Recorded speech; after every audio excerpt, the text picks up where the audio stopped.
Сәлем достар, сіздермен бірге бүгін снекерс пирогының оригинал рецептісімен бөлісетін боламын.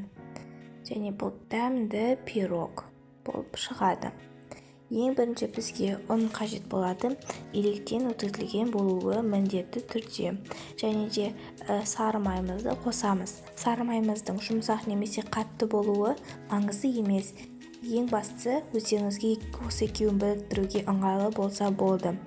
Енді осы екеуін крошка болғанға шейін осылай қолымызбен біріктіреміз. Кейін осы жерге какаомызды қосамыз. Және де разрыхлителімізді қосамыз. Және қалауларыңыз бойынша ванилинді қоссаңыздар да болады. Бұл өзінің иісін беріп тұрады. Енді осыларды араластырамыз. Осылай бізде құрғақ массаларымызды қосып алдық.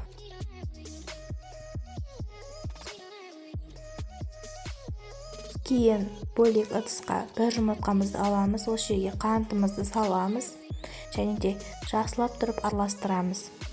Миксермен емес, венчикпен араластырсаңыздар да болады. Мен араластырып жатырмын. Кейін осының үстіне қаймағымызды қосамыз. Жақсы сапалы қаймақ болғаны дұрыс. Және біріктіреміз.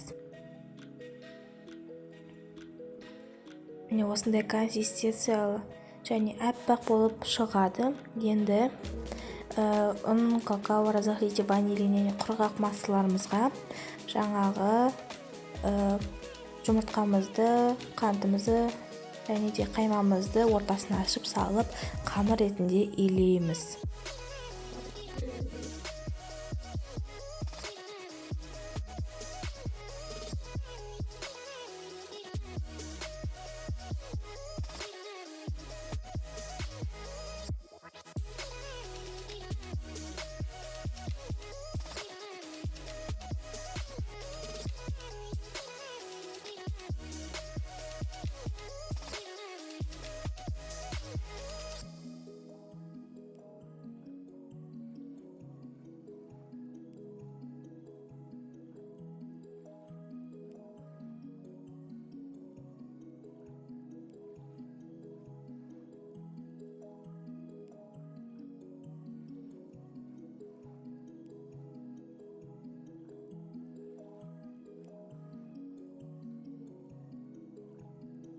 Міне соңында бізде осындай қамыр шығады. Жұмсақ, әдемі қамыр шығады. Енді осыны холодильникке біз начинкасын жасағанға шейін алып қойып тұратын боламыз. Енді вареный сгущенкаға дробленый арахис дейді ғой, яғни ұсақталған арахисті салып араластырамыз. Сіздер кәдімгі арахисті алып өздеріңіз ұсақтасаңыздар болады, немесе өзі ұсақталған сатылады. Және осылай миксер немесе қасық арқылы біріктіріп аламыз. Енді қамырымызды осы жерде екіге бөлеміз. Мен көрсетпеппін, бірақ та екіге бөліп аламыз. Содан кейін барып жаямыз. Осындай ұзынша етіп жаямыз ұн арқылы.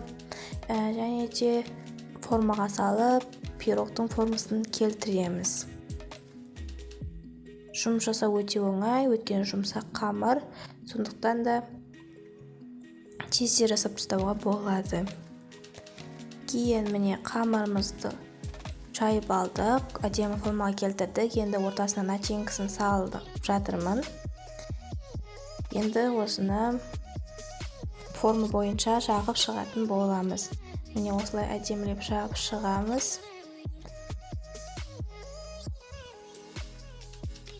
Кейін жаңағы екіге бөлгенімізде шамалы қамырдан осылай өздерінің полоска, яғни сызықтарды жасап шығатын боламыз қамырдан.